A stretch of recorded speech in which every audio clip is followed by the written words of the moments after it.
সুপ্রিয় দর্শক, আপনারা দেখছেন বিশ্ব বাংলা নিউজ। আমি আপনাদের সম্মুখে ইয়াসির আরাফাত। এখনকার বিশেষ সংবাদ। মোহাম্মদবাজার থানার অন্তর্গত সেকেট্টা পঞ্চায়েতের সোৎসাল তালবনা প্রাঙ্গণে ডেউচা বাঁচামি সংগ্রাম কমিটির ডাকে একটা আলোচনা সভার আয়োজন করা হয়েছে। উক্ত সভায় ডেউচা বাঁচামি ধর্ম বর্ণ নির্বিশেষে সমস্ত জমিদাতা উপস্থিত ছিলেন। তাদের দাবি মাননীয় মুখ্যমন্ত্রী মমতা বন্দ্যোপাধ্যায়ের স্বপ্নের প্রকল্প ডেউচা বাঁচামি কোল প্রজেক্ট, সেই প্রজেক্ট স্থাপন করার জন্য যে সমস্ত জমিদাতা মানবিক প্যাকেজ এবং চাকরি থেকে বঞ্চিত রয়েছেন সকলকেই অতি শীঘ্র রেজিস্ট্রি সহ নিয়োগপত্র দিতে হবে। তারা আরও জানিয়েছেন, আমরা এই প্রকল্পের সঙ্গে পায়ে পা মিলিয়ে ধর্ম বর্ণ নির্বিশেষে দীর্ঘদিন যাবৎ যুক্ত রয়েছি, কিন্তু বর্তমানে দেওয়া আমাদের সম্বল ভিটেমাটিটুকুর উপরে যে স্বপ্ন দেখেছি সেই স্বপ্নের সাফল্য অতি শীঘ্রই যেন পেয়ে থাকি। এদিন উক্ত সভায় সেকেট্টা পঞ্চায়েতের অধীনে যে সমস্ত যুব তৃণমূল কংগ্রেসের কর্মকর্তারা আছেন সকলেই উপস্থিত থেকে জমিদাতাদের সঙ্গ দিয়েছেন। তো চলুন আমরা বিস্তারিত আপনাদের সম্মুখে তুলে ধরবো। বিশ্ব বাংলা সর্বদাই আপনাদের সাথে, আপনাদের পাশে।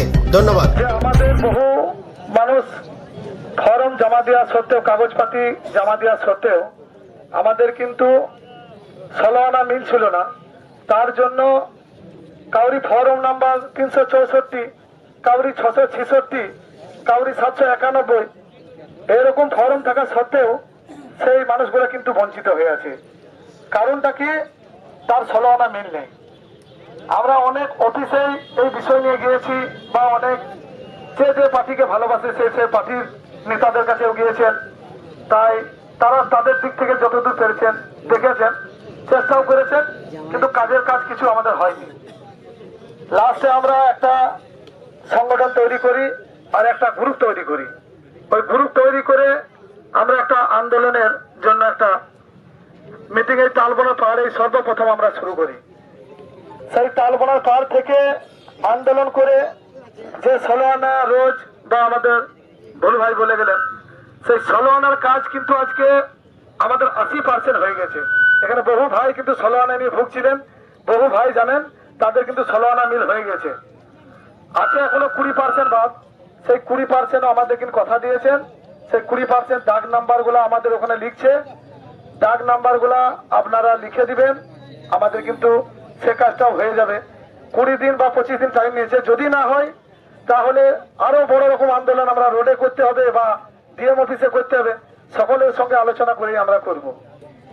2 নম্বর হচ্ছে যে আপিল কেস, বহুজনের আপিল কেস মানে হয়ে থাকায় সেইগুলাও কিন্তু ফর্ম ওই যেমন আপনার 600, 700, 800, 3000-এর নিচে তাদের গুলা পড়েই ছিল।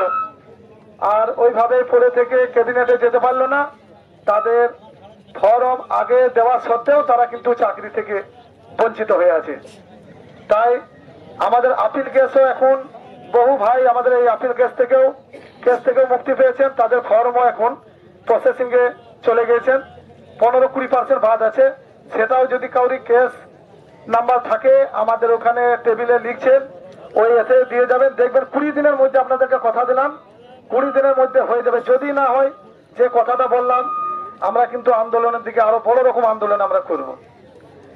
দ্বিতীয় হচ্ছে যেটা সব থেকে আমাদের বেশি বড় দাবি ছিল, যে শ্বশুর শাশুড়ি জায়গায় জামাই চাকরি করবে, বা নাতি নানার জায়গাতে চাকরি করবে, পোতা দাদুর জায়গাতে চাকরি করবে, বা ভাগ্নে মামার জায়গাতে করবে। এই যে একটা রিলেশনের ব্যাপার, সেই রিলেশন একটাই কথা ডিএম সাহেব বলেছিলেন, যদি ব্লাড রিলেশন না থাকে তাহলে আমরা কিন্তু এই মুহূর্তে আমরা এই চাকরিগুলা আমরা দিতে পারবো না। তার জন্য বহু ফর্ম আমাদের পড়ে আছে। তাই সেটাও বিগত 3 দিন আগে আপনার 30 তারিখ বিডিও অফিসে আমাদেরকে ডেকেছিলেন। সেখানে ছিলেন ডিএম সাহেব, এসপি সাহেব, তারপরে ল্যান্ড ডিপার্টমেন্টের এডিএম, পিডিসিএল এর এডিএম, ডিএসপি, ডিএনটি, বহু অফিসারই ওখানে ছিলেন।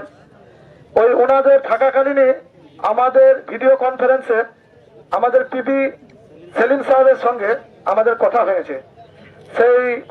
সেই কমিটির মধ্যে আমাদের 7-8 জন আমরা ছিলাম। তাই উনি আমাদেরকে ডাইরেক্টলি বলেছেন যে যার জমি আছে সেই কিন্তু চাকরি পাবে। সে যদি একজন কাউকে নমিনি করতে চায়, নাতি হোক, পোতা হোক, ভাগ্নে হোক, এটা আমরা অ্যাকসেপ্ট করলাম। এটা আমরা খুব শীঘ্রই কাজ আমরা শুরু করে দেবো। তাই এটাও আমাদের একটা ভালো কাজ কিন্তু আমাদের হয়েছে। জামাই নাতি পোতা বলে কেউ পড়ে থাকবেন না, জমিদাতা যাকে দিবে সেই কিন্তু চাকরি পাবে। তবে 4 নম্বর হচ্ছে নিঃসন্তান। যে নিঃসন্তান, তার সন্তান নেই, সে তো কাউকে চাকরিটা দিতে হবে, তাকে কেউ দেখাশোনা করে, সেটাও আমাদের কিন্তু পিবি সেলিম সাহেব কথা দিয়েছেন, নিঃসন্তান যাকে খুশি দিতে পারেন, সেটাও অ্যাকসেপ্ট হবে। তাদের ফর্মগুলো এখানে এসে বিডিও সাহেব সাইন করবে, তাদের একদম প্রসেসিং কাজ শুরু হয়ে যাবে।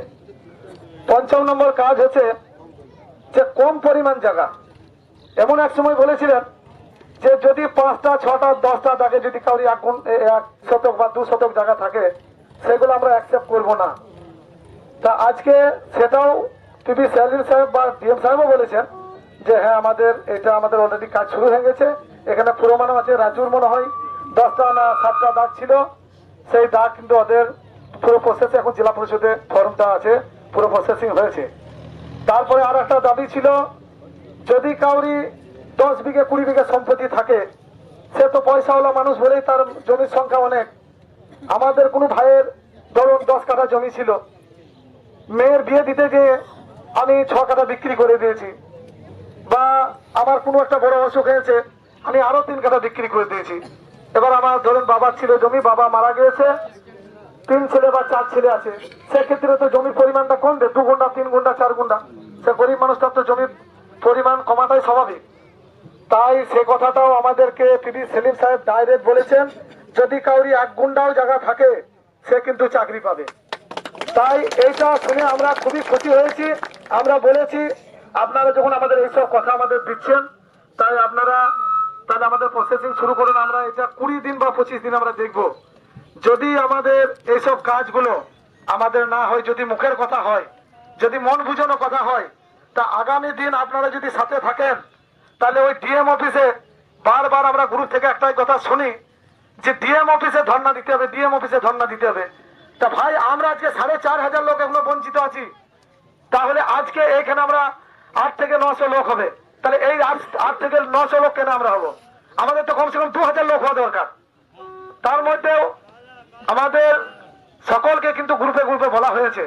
আর যদি কেউ গ্রুপের মধ্যে এখনো এড হননি, এই গ্রুপে 100 টাকা করে দিয়ে আপনাদের যে লাভগুলো হয়েছে সেগুলো আমরা বললাম। আর আমাদের কমিটিতে কি লাভ হয়েছে, এক ভাই আমাদের জিজ্ঞাসা করেছে, মানে জানতে চেয়েছিলেন, বলেছিলেন যে টালবনের পাড়ে যাওয়াই হবে, আসাই হবে, আর চা খাওয়াই হবে। তা সেই ভাইয়ের উদ্দেশ্যে আমি বলছি যে লাভ আপনাদের কি হয়েছে সেগুলো আপনারা শুনলেন, আর আমাদের কি হয়েছে লাভ। আমাদের বইয়ের সাথে বা মায়ের সাথে আমাদের মাঝে মাঝে ঝগড়া হয়েছে। কি রকম ঝগড়া? ধরুন একই দিনে বিয়ে লেগেছে, তার আমার কোনো আত্মীয় স্বজনের, বা কোথাও একটা অনুষ্ঠান আছে, সেই অনুষ্ঠানে আমাকে যেতে হবে, ওই দিনেই আমাদের কিন্তু ডিএম অফিস থেকে ডেকেছে যে আপনাদের কমিটির 8 জন আসতে হবে। তা আমাদের 8 জন ওইখানে আগে যেতে হবে, এখানে সমস্ত মানুষের কাজ। তাই আমরা অনুষ্ঠানটাকে ফেলে দিয়ে আমরা কাজে গিয়েছি। আর ওই সূত্রে আমার মায়ের সঙ্গে বা আমার স্ত্রীর সঙ্গে এই বিষয় নিয়ে আমাদের কিন্তু ঝগড়া ঝামেলা হয়েছে। আরো কি হয়েছে, যে অফিসারদের সঙ্গে আমাদের ভালো সম্পর্ক ছিল, সেই ভালো সম্পর্ক আমাদের কথা কাটাকাটি হয়েছে, দু এক কথা বলা বলি হয়েছে, আমাদের সম্পর্ক নষ্ট হয়েছে। আরো কি লাভ আমাদের হয়েছে, আমাদের এমনও হতে পারে, মানে আমাদেরকে কিন্তু জেলেও ঢুকতে হতে পারে। তবে জেলে যদি আমরা ঢুকি, মনে করেন না যে জেলে আমরা ঢুকেই মানে সমাপ্ত হয়ে যাবে। আমাদেরও কিছু অসাধু অফিসারের তাবিজ কিন্তু আমাদের কাছে রাখা আছে।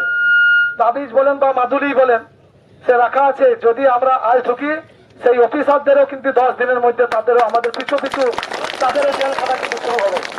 কেন? আমাদের কিছু মানে অসহায় ব্যক্তি, তারা কাগজ সম্বন্ধে কিছু বুঝেন না, সেই ভাইদের জমিকে কেড়ে নিয়ে বাবা বেঁচে আছে, অথচ মৃত্যু দেখিয়ে তাদের জমিকে অন্যজনের নামে রেকর্ড করে দেওয়া হয়েছে। সেই নথি আমাদের কাছে আমরা না দেখে কিন্তু মিথ্যা কথা আমরা বলছি না। তারপরে কি হয়েছে, ওয়ারিস কেউই নয়। আমার বাবার নামে জমি আছে, আমরা 3 ভাই ওয়ারিস হবো, ওইখানে আমরা 3 ভাই ওয়ারিস না হয়ে অন্য 4 জন ওয়ারিস হয়েছে। এখানে শুধু অফিসারদের দোষই থাকবে না, এখানে কিছু আমাদের মেম্বার প্রধানও জড়িত থাকতে পারে। তা যদি তারাও যদি থাকে, তাহলে আগামী দিন কিন্তু তাদেরকেও জেল খাটতে হবে। মনে করেন না যে টাকার বিনিময়ে 50,000 1 লাখ টাকা নিলাম, কাউকে ওয়ারিস করে দিলাম, কাউকে অবৈধভাবে মৃত্যু সার্টিফিকেট দিয়ে দিলাম, তাহলে ভাই জেল খাটার জন্য তারাও কিন্তু রেডি থাকেন। এইটা হচ্ছে আমাদের কথা। আর ভাই সর্বশেষ বলি যে আমাদের মাননীয় মুখ্যমন্ত্রী এমন কোনো কিন্তু নয়, আমরা সকলেই জানি আমাদের এই মাননীয় মুখ্যমন্ত্রী অনেক প্রকল্প ঘোষণা করেছেন, সাধারণ মানুষ সেগুলা পেয়েছেন। বিরোধীরা বলেছেন এখানে আমরা 80% লোক বা 85% লোক আমরা কিন্তু সবাই কিন্তু শাসক দলের সঙ্গে জড়িত। তাই বলছি যে যে প্রকল্পগুলো ঘোষণা করেছিলেন বিরোধীরা বলেছিলেন যে এগুলা চালাইতে পারবেন না, কিন্তু চোখে আঙুল দিয়ে দেখিয়ে দিয়েছেন যে প্রকল্পগুলো চালাচ্ছে বা টাকা তারা সেই প্রকল্পগুলো পাচ্ছে। তাই তো না আমরা ভুল বলছি? সমস্ত প্রকল্প কিন্তু পাচ্ছেন। তাই আমরা মাননীয় মুখ্যমন্ত্রী যে আমাদের স্বপ্নের প্রকল্প ঘোষণা করেছে, এই স্বপ্নের প্রকল্প আমরা যারা সকলেই আদিবাসী, মুসলিম, জৈন, খ্রিস্টান সকলেই যাদের জমি আছে আমরা চাই যাদের সিরিয়াল অনুযায়ী চাকরিটা হয়, এই আমাদের দাবি থাকবে। আর আমরা এখন শুনতে পাচ্ছি যে স্পেশাল এরিয়া চাঁদায় একটা করা হবে, তাই চাঁদার আগে নেওয়া হচ্ছে। আমাদের 1 থেকে 3,000 পর্যন্ত যেগুলো ডিসপুট হয়ে পড়ে আছে সেই ডিসপুট গুলাকে ঠিক করে আমাদের একটা লট বানানো হোক। আমাদের চাঁদা মৌজার সাথে সাথে আমাদের ওই লটটাকেও আমাদের চাকরি দেওয়া হোক। এটা হচ্ছে আমাদের মেন দাবি। কেননা এই ডিসপুট কিন্তু আপনাদের জন্য হয়েছে। একটা সাধারণ মানুষ এই ডিসপুট সম্বন্ধে কিছু বোঝে না। আপনি যে ভুল ভাই একবার বললেন যে আমি জমি কিনছি, আমার নামে রেকর্ড হয়ে গেল, যে বিক্রি করছে তার নামেও রেকর্ডটা থেকে গেল। তাহলে কি হলো? 16 আনা মিলটা কার ভুলের জন্য হলো? আপনাদের ভুলের জন্য হলো। তারপরে কি হয়েছে? আজকে কল বলে ঘোষণা হয়নি, তার আগের জমি কিনা।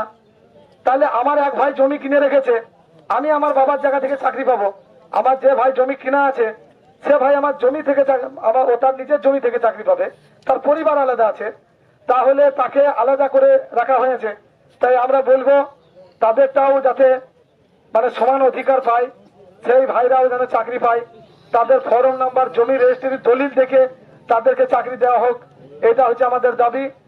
আর যদি চাঁদা মৌজাটাই আগে শুরু করা হয়, তার সাথে সাথে আমাদের 1 থেকে 3,000 পর্যন্ত যেটা ফর্ম যেটা ডিসপুট ভেঙে পড়ে আছে সেই ডিসপুট গুলো ঠিক করতে হবে।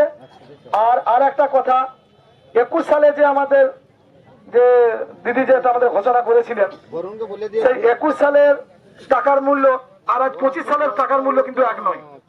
তাই বলছি যে 13 লক্ষ টাকা দিকে যাদেরকে 22 সাল 23 সালে চাকরি দিয়েছেন তাদেরকে দিয়েছেন, ঠিক আছে। এখন যদি চাকরি দিতে চান তাহলে 40 লক্ষ টাকা দিকে আমাদের করতে হবে। এটা হচ্ছে আমাদের দাবি। কেননা জিনিসপাতির দাম সকলেই জানেন, জিনিসপাতির দাম বাড়ছে। তাই আমাদের 40 লক্ষ টাকা করে বিঘে যদি না দেন তা আগামী দিন আমরাই চাইবো না যে মানে আমাদের জমিটা নেই। মানে কেন জমির দাম বাড়ছে, আমি এই দামে যদি এই টাকাটাতে যদি অন্য জায়গায় জমি কিনে রাখতাম তাহলে 5 বছরের মধ্যে আমার জমির দামটা মনে হয় ডবল হয়ে যেত। এটা সকলেই জানেন।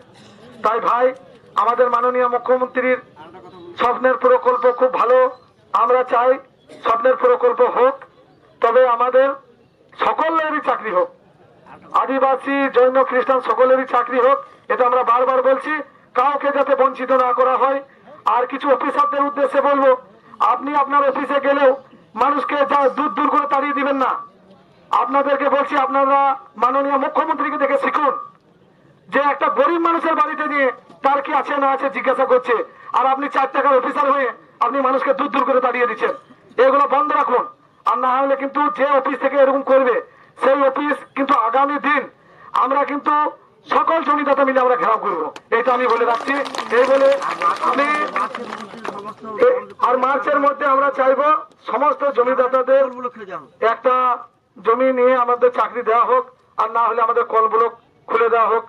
ভাই আমি আমার এই সমাজের মধ্যে যাই কিছু বক্তব্য রাখলাম, যদি আমার মধ্যে কিছু ভুল ত্রুটি হয়ে থাকে আপনারা ছোট আজকে সভাটা হচ্ছে এই জন্য যে আমরা শুনলাম যে বিগত দিনে যে খোলামুখ খনি বন্ধ করে সরকার ভূগর্ভস্থ খনি করার একটা প্রক্রিয়া চলছে এবং 3টে মৌজাকে প্রায়োরিটি দেওয়া হয়েছে, 10টি মৌজাকে অধিগ্রহণ করে হয়েছে 5 বছর ধরে এবং 3টে মৌজাকে প্রাধান্য দিয়ে শিল্প করার চেষ্টা।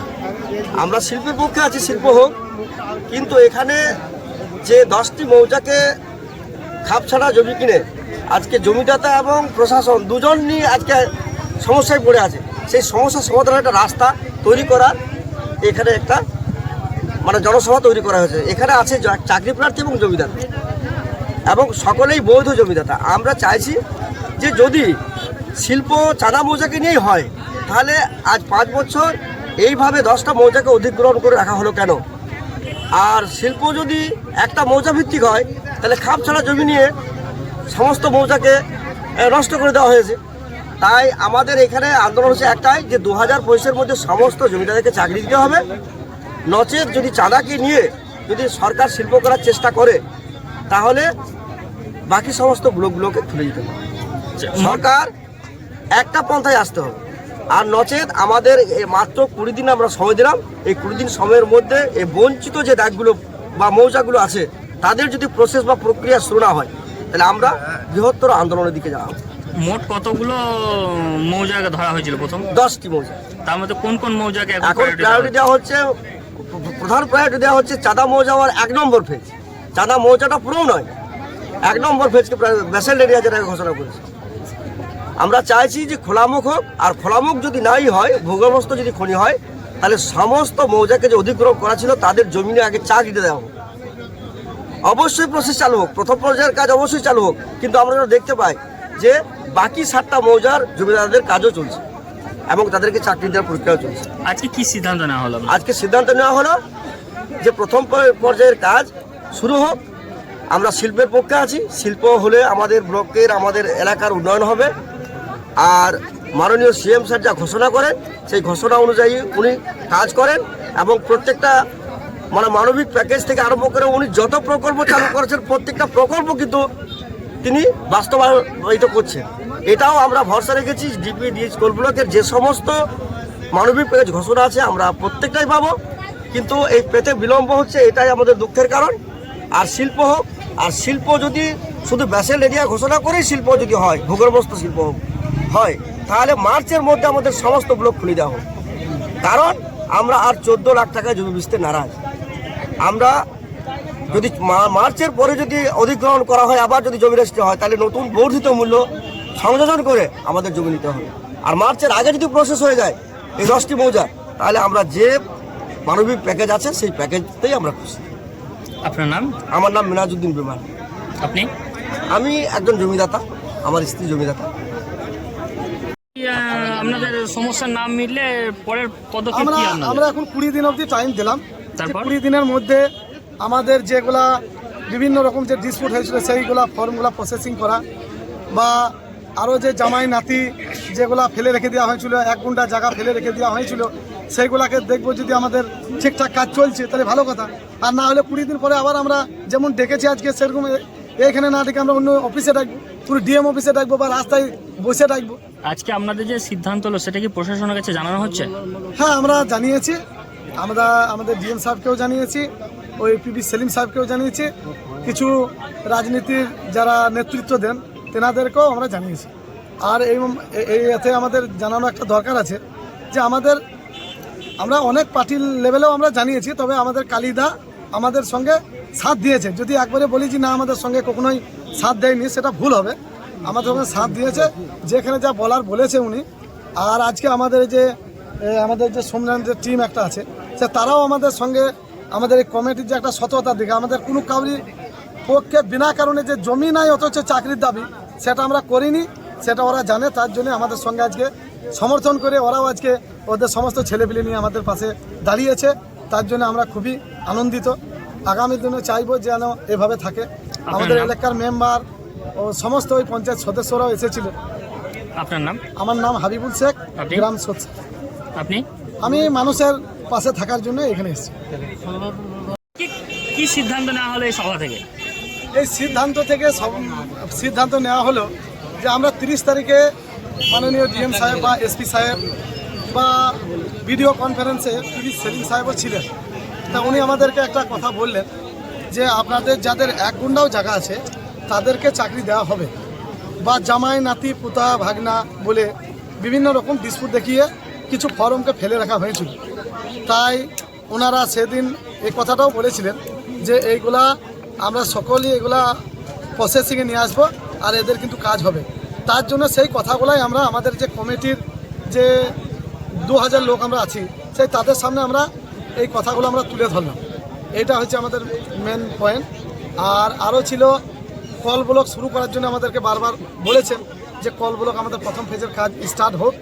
হ্যাঁ, আমরা বলেছি কি স্টার্ট হোক, কিন্তু যেগুলো আমাদের 1 থেকে 3,000 পর্যন্ত যে কম পরিমাণ যে একটা সিরিয়াল আছে, কম সিরিয়ালের, তাদেরকে একটা অগ্রাধিকার দেওয়া হোক। সেই অগ্রাধিকার দিয়ে তাদেরকেও ওদের সঙ্গে একটা লট বানিয়ে তাদের চাকরিটাও দ্রুত সহকারে দেওয়া হোক, যেমন চাঁদা মৌজাকে দেওয়া হচ্ছে। আমাদের কাউরি প্রতি আমাদের কোনো নাই যে ওকে এটা আদিবাসী, এটা বাউরি, এটা জৈন, এটা খ্রিস্টান, এটা মুসলিম, এরকম কোনো ভাগাভাগি না।